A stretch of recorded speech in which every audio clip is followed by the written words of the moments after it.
On Tech News Today, Uber builds its own Streetview cars. Google's delivery drone is spotted in the wild. We'll show you the video.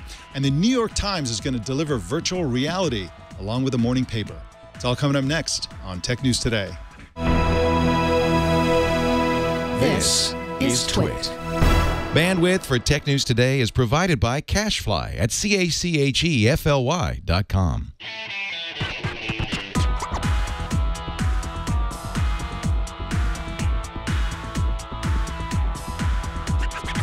This is Tech News Today for Tuesday, October 20th, 2015. This episode is brought to you by Gazelle, the online marketplace for buying and selling used gadgets. Shop from a variety of certified pre-owned electronics or trade one in for cash. Give a new life to a used device. Visit Gazelle.com today. And by Prosper. Prosper is a peer-to-peer lending marketplace that connects people who are looking to borrow money with those who have money to lend. Visit prosper.com/TNT to apply for a loan now. Tech News Today is the show where we talk about the tech news with the journalists who report it. My name is Mike Elgan. Our co-anchor today is After Nines and Channel E2E content czar, Joe Panettieri. Joe, you gotta build a czar uniform. I want to see that uniform. No uniform yet, but at least have a good microphone and headset. Is that okay? Yeah. Now, folks, for those of you watching live at home and also on the recording, I'm going to show you how you get Joe talking. What do you think, Joe?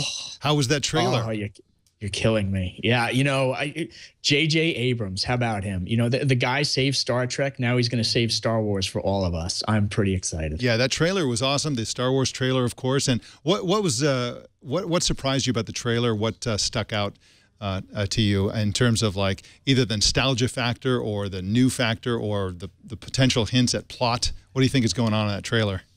I actually have a teaser alert that I think I figured out something here. So within that trailer, there's a scene of the desert, and in the lower right-hand foreground, there is the makings of a corner of a ship. And up in when it shows up, I'll tell you right where it is. That's not it. Okay, so we're watching the trailer now. Oh, actually, I think that might have been it. The foreground is Luke's ship after leaving the Death Star 2 in episode 6. So he escaped on an Imperial shuttle. And the background, I think, is Luke getting off that planet and sort of getting back in the action. Now, there are others who think that the bad guy here is Luke, so we'll see. But no, I really think that is Luke's Imperial ship there. And now a junker.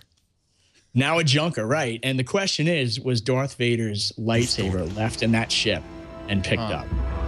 So, yeah, I haven't slept much, which is pretty pathetic. All right, well, so I'm guessing you're going to go see the movie.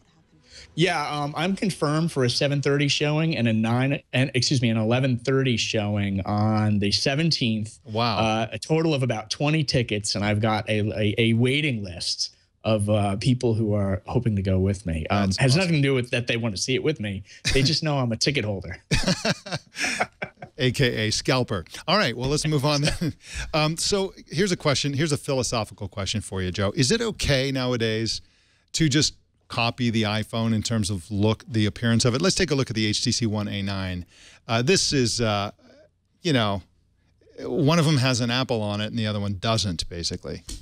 Is this okay? Does anybody care that these look so similar? I think Apple may care, but other than that, you know, I don't know. We've been having these debates going all the way back to, you know, Microsoft Word, Excel, and the look and feel of Windows versus Apple, et cetera.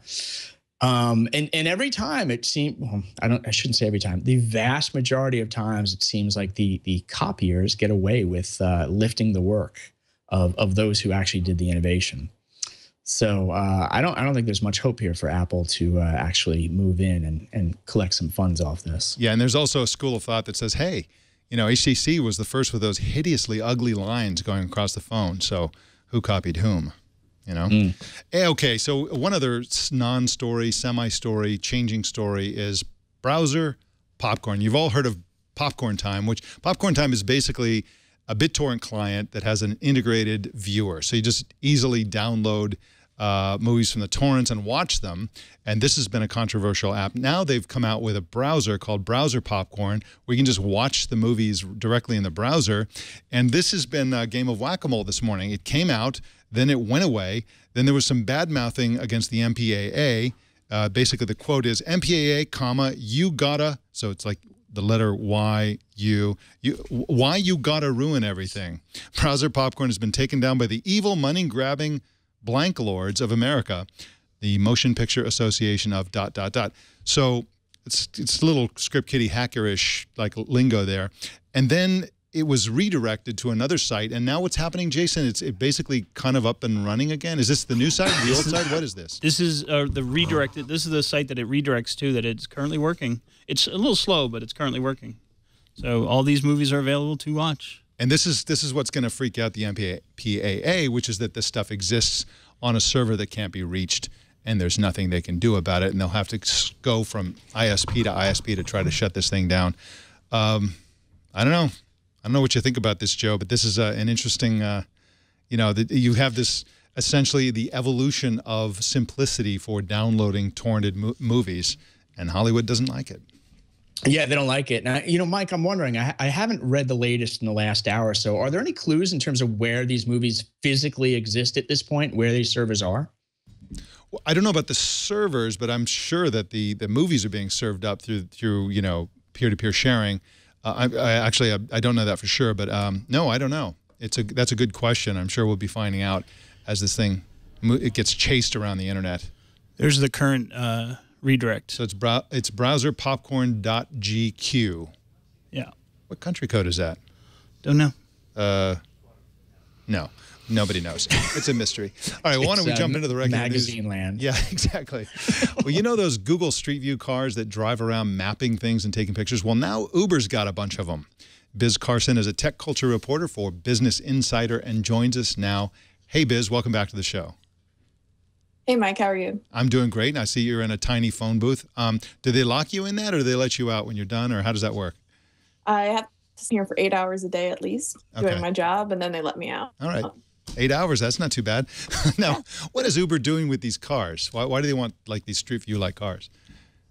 So Uber is trying to improve their mapping technology. They've made a couple acquisitions, including Microsoft's Bing mapping team, and so that's where they got these cars. They have about a couple dozen on the roads now, and they want to do things like improve routing for their drivers, which will be nice for the customers, and improve for ETAs.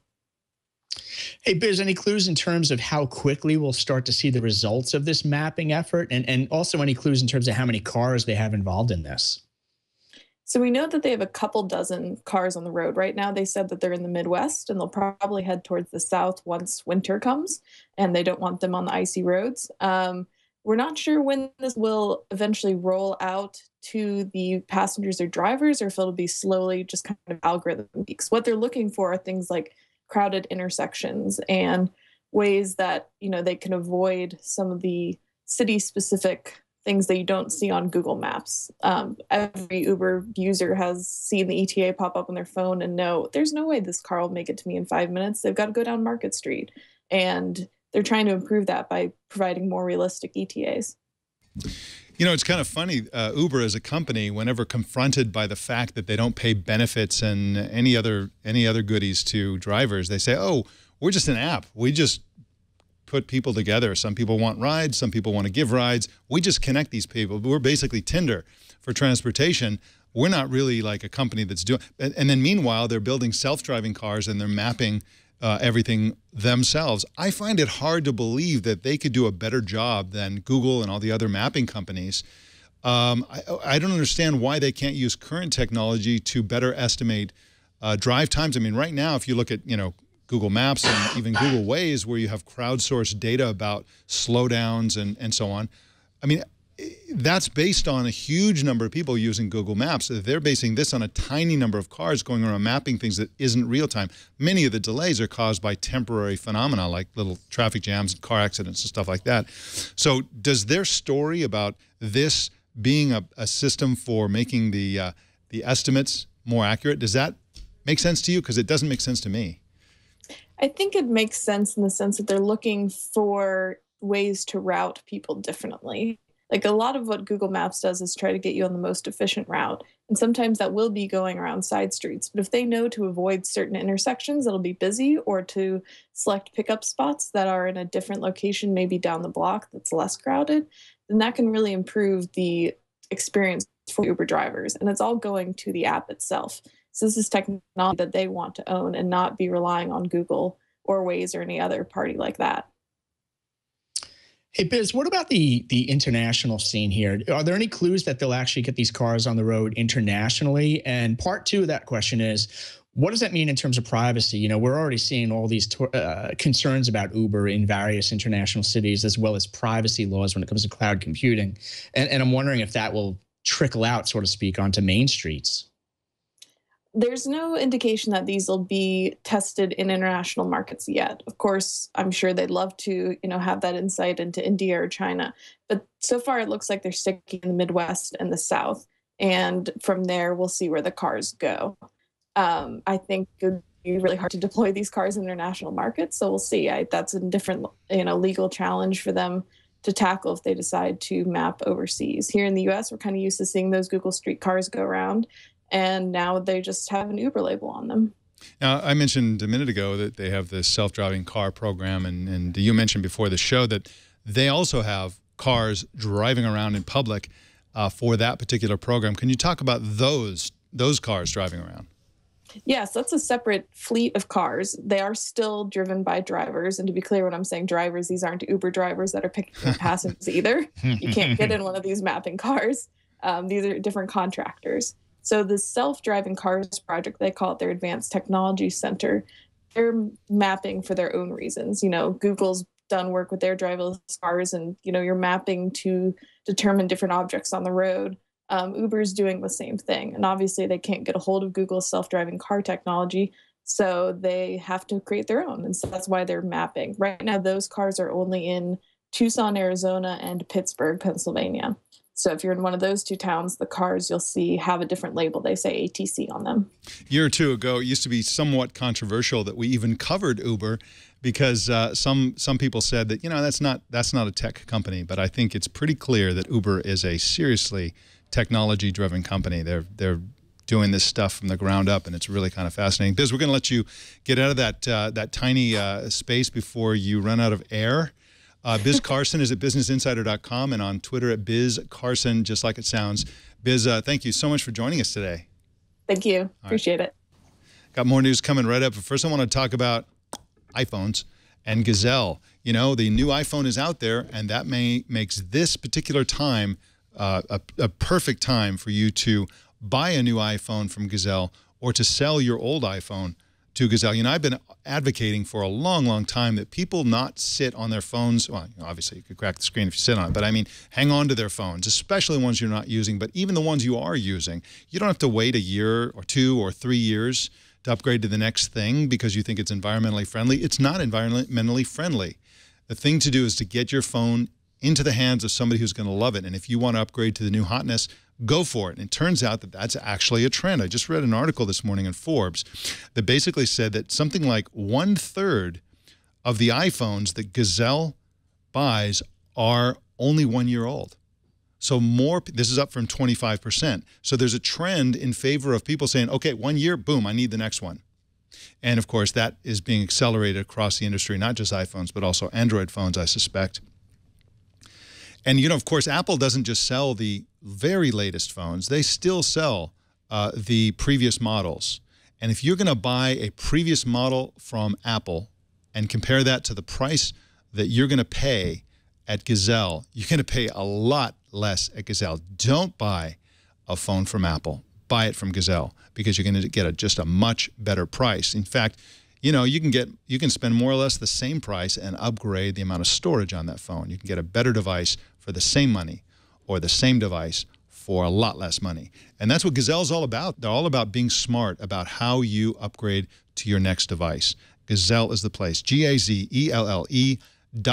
Don't forget to use Gazelle to sell your device and to buy your latest hotness. Give life. Trade in for cash or buy certified pre-owned. Check out the site for sure. Go to Gazelle, GAZELLE.com today, and we thank Gazelle for their support. Well, remember Google's Project Wing? It's a program to invent a drone-based delivery system. A new video tweeted by Sequoia Capital's Aref Hilali reveals the current state of the project. Let's take a look at the video. There's a quadcopter dropping a package by string, it looks like. It's surrounded by trees and nets and power lines, and then it vanishes. Looks like some kind of cocktail party where they were trotting this thing out for investors or whomever. Kwame Opam is the news editor for The Verge, and he wrote about this story for The Verge. Kwame, welcome to Tech News Today. How you doing, Mike? It's good to be back. I'm doing great. I'm glad to have you back. Now, I seem to recall that Project Wing drones look very different from that one. They look like little space shuttles when they were testing them in Australia that took off and landed vertically. How does this one look different? What's new in this that we haven't seen in previous Wing drones? Well, this one appears to be a prototype that Google's testing, because back in March, the original single-wing prototype that they were testing failed. So at South by, Google revealed that they were scrapping that initial design. So they're moving to this one, it seems, but it seems to be very early in what they're actually testing. Hey, Kwame, what about the regulatory situation here? So I believe they were testing these over in Australia, right? And now bringing them to the U.S., are they able to do this without any regulatory red tape? Well, it's still really early. Both Amazon and Google were able to cross 2 regulatory hurdles in California, but it's still really too early to see how soon this initiative will be able to get off the ground in the States. Now, Hilali in his tweet actually gave a little bit of information about the drone's capabilities. What did he say in that tweet? That the drone itself will be able to travel 5 miles in 5 minutes, which is pretty cool and pretty good. But again, I mean, it'll be a while before we see this actually out in the wild. If and when we do see it in the wild, are there any clues in terms of how Google will actually use it or what types of products they're hoping to deliver? Sure. So when they initially announced it last summer, they said that it could be used for delivery. So right off the bat competing with Amazon, but also that they wanted to use it for disaster relief. So in cases of emergency, supplies could be given to those actually suffering in, say, if in an earthquake. They could give food and provisions for people who might not have access to those kind of things if they're actually trapped. You know, I was curious about something, and I seem to recall reading a little bit about this, but of course Google, I believe, currently manages the lease for the Moffett Airfield, which is right next to their Mountain View headquarters. Moffett Airfield is, I guess, from World War I or World War II or something like that. And it's got a giant dirigible hangar. It's just like the largest building anybody's ever seen. And they're refurbishing that. They're putting a lot of money into it, and then they're managing the entire property. Is that dirigible hangar a place where Google could or intends to test drones? I mean, it's so big inside that it's almost like being outdoors when you're in this building. And if they did that, do you think that'd be legal? That's a good question. I'm truthfully not really sure, but it would make sense because they're actually testing drone projects outside of Project Wing. They're testing Project Titan with drones that provide internet access. So to have all the space that they can to test these sort of things, it would be great. Whether or not it's legal is another question. Kwame, what is your beat at The Verge? You seem to get you cover a lot of cool stuff. I'm a newsman, so I cover just about everything. Oh, me too. Great. All right, Kwame. Well, Kwame Opam is at theverge.com and on Twitter at Kwame Opam. Kwame, thanks for joining us today. Thank you for having me. All right. Bye-bye. Apple said yesterday that they've purged the App Store of some 256 apps that gained access to users' private information, stuff like email addresses and device identification numbers. Nicholas A. Deleon is editor at Short Circuit, and that is a motherboard joint. Nicholas, welcome to the show. Hi, thanks for having me. So glad you're back. Now, these apps all used a technology from a Chinese company I hadn't heard of called Yumi. What's the deal with this company? What's going on with their technology?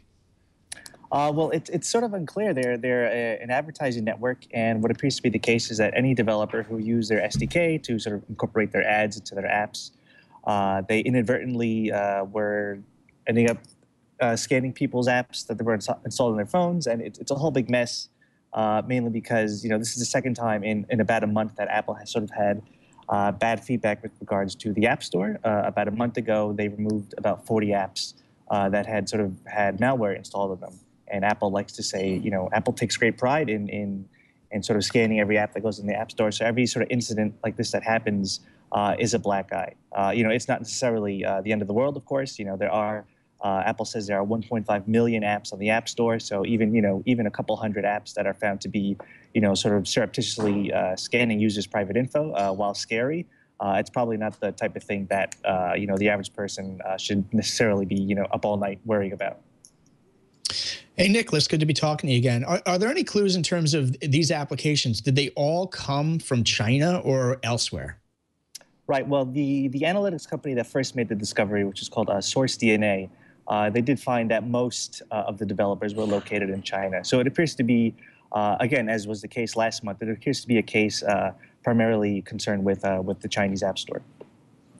So, one of the things that's, of course, the big question is what's happening with the data. Do we have any idea what, the taking data, who's getting it? Is it all going back to Yumi? Is it going back to the individual app?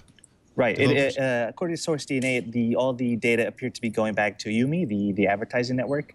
The data was not going to the app developer. The app developer basically had no idea this was happening. So it's really not really fair to sort of blame them. It's the ad network whose SDK they were using to incorporate those ads into their apps. So the data was going there. What they were doing with that, we do not know at the moment. Hey, Nicholas, could this sounds far-fetched, but I'll ask it. Could Apple ever be held liable for bad apps showing up in the App Store, or is it just a rock-solid defense in terms of the user license where no one could ever really go after Apple over something like this? I would imagine the user license is pretty foolproof with regards to this. I mean, it's actually not to change the topic too much, but that exact question does remind me a lot of the sort of ad blocker debate that's been going on online for the past couple of weeks, I guess, where the idea is that if an ad all of a sudden serves you malware, who's responsible for that? Is that the website's fault? Is that the ad network's fault? Who do you go? If I in fact was caught with that by a rather big name website a couple years ago. I just visited the website, and my PC, my Windows PC, was infected with malware. Who do I turn to? Ultimately, I just reformatted and lost a day of productivity. But yeah, it's a similar question. So. Very, very interesting. Watch out, folks. Be careful of those random weird apps that seem to do weird stuff and gobble up your batteries. And, if you've got any of these apps, you got to get rid of them. Nicholas A. Deleon is at Vice.com and on Twitter at Nicholas A. Delion on Twitter, like I said. Nicholas, thank you so much for joining us today. Thank you for having me. All right, bye-bye. The New York Times loves stuff made out of dead trees, newspapers, for example, and now virtual reality goggles. The Times is getting ready to bundle Google Cardboard with its print edition. Mike Murphy is a reporter for Quartz and joins us to talk about it. Welcome to the show, Mike. Hey, Mike. Thanks for having me. Thanks for coming on. Now, how many Google Cardboard headsets is the New York Times going to be shipping, and why are they doing this? So they've said that they're going to ship at least 1 million cardboards with home delivery subscriptions. But if you have a digital or certain digital subscriptions, you can also get a code to redeem one as well. So who knows how many they're actually going to ship. Why they're doing it? New York Times has always been one of the publications that has been kind of on the forefront of innovation. They were one of the first iPad newspapers. They recently announced that they've hit over 1 million digital subscribers. So this is just another way to kind of move beyond dead pieces of tree. Mike, any idea when this is actually going to happen, and any projections in terms of what's the cost to the New York Times, and then what's the revenue upside? So it's going to happen within the next couple weeks. There's the piece that they're launching this around is going to hit on the weekend of November 7th. So I think everyone's going to be getting it that weekend. In terms of a cost, Google didn't say, New York Times didn't say which Google Cardboard they're going to be shipping. Google doesn't really make their own cardboard viewer. They have a bunch that you can either download the dimensions of and make yourself out of cardboard, or you can buy kits yourself. The kits tend to run about $20. That's if you're just buying one. I've got to believe that the Times, if they're buying 1 million of them, probably got a decent rate for 1 million units. But in terms of upside, it's just another way to keep the New York Times sticky in people's minds. A thing to think about. When you've got the Sunday paper in front of you, you can pull up your cardboard and read the new or view the new feature that week. But I'm not entirely sure if there's a revenue gain. I mean, they said that there's going to be launch sponsors in GE and Mini, so I'm assuming there's some money coming in there as well. And of course, people look like idiots while they're doing it. I mean, it's a great experience, but like, just thought I'd illustrate that. I do subscribe to the print edition of the New York Times, so I'm looking forward to getting this, and I am curious to see what it might. My prediction is that it'll be made out of recycled style sections from the New York Times, because they got to do something with it. Nobody reads it. So yeah, it seems really seems kind of cool, but it also strikes me as kind of a gimmick. Years ago, a long time ago, before I got into technology journalism, I was a newspaper editor, and we did this big, exciting week of newspapers that were in 3D and color and stuff like that. And we actually bundled those ridiculous glasses with the paper, and then all the the local politics and all the photos were 3D. And it, everybody thought, wow, that's cool for about 3 seconds, and then everybody thought, well, this is just dumb. Is that going to be the reaction of Google Cardboard with the New York Times? Is this just going to be a gimmick that's going to be interesting for 5 seconds and then that's it? It's entirely possible that might be the case, but I might be a bit of an outlier here. But I think that there's actually something in this kind of not quite VR, but not quite just watching a video on your mobile device world that Cardboard lives in. The New York Times made a point of saying that this is going to work on just mobile devices as well. So I think if you watched it on the YouTube channel, you'd be able to do that thing where you move your phone around and you can follow the video around.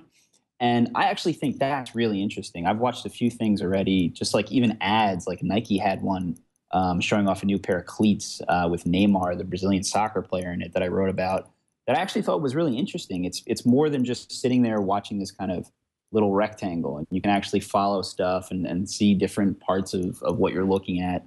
And you don't look quite as bizarre if you're in public doing that as you do holding this thing to your face. So I think that could be interesting, but Cardboard in and of itself could definitely be a gimmick. Yeah, what I'd like to see them do, I mean, one of the things that New York Times has that many other news outlets does not have is foreign correspondents all over the world in war zones and all kinds of hotspots around the world. I'd like to see them lashing cameras, virtual reality 3D cameras to the helmets of photographers or something like that, and just basically use the access that they have and give us either a live or a recorded 3D look at some of these events that are taking place around the world. That would be cool, and it would be very much in the service of innovation in news reporting. And I think that'd be something that would be very cool. I'd love to see that. They should have an entire site for all their 3D stuff, I think.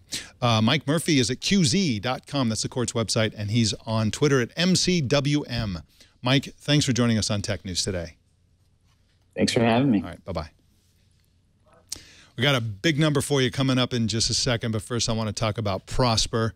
Money is a great thing to get when you need money for a new business, when you want to remodel something in your house, when you want to pay off your high-rate credit cards. And here's something that you may be surprised to hear me say. I want you to go right now to the site, and I want to prove to you that you can check the rate of your loan well before this ad is even completed. So while I'm talking, I want you to go to prosper.com/TNT. Go to prosper.com, and there's it's a 3-step process right there.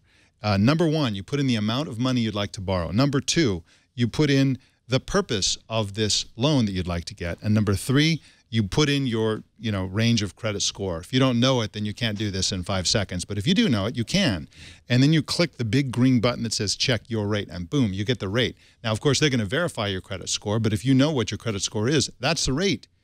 And you're going to notice that it's a spectacularly good rate. These are fantastic loans. This is the best way by far to borrow money. And if you're thinking, I wasn't going to look for a loan, you might want to rethink that, because you're thinking about the old and busted way for borrowing money, which is very unappealing.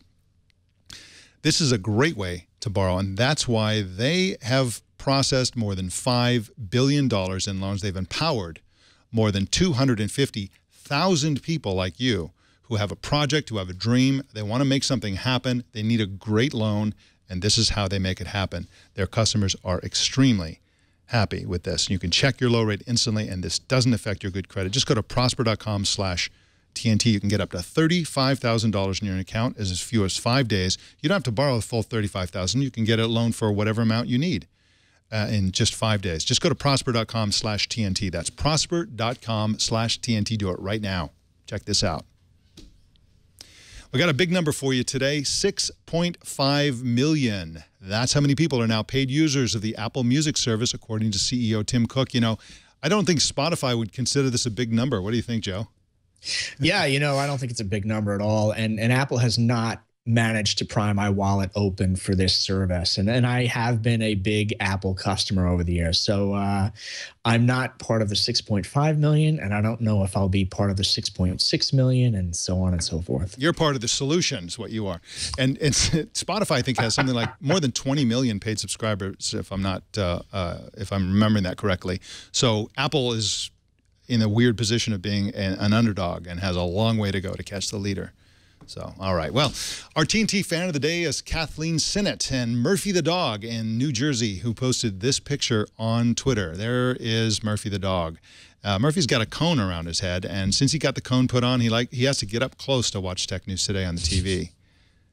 Very cool.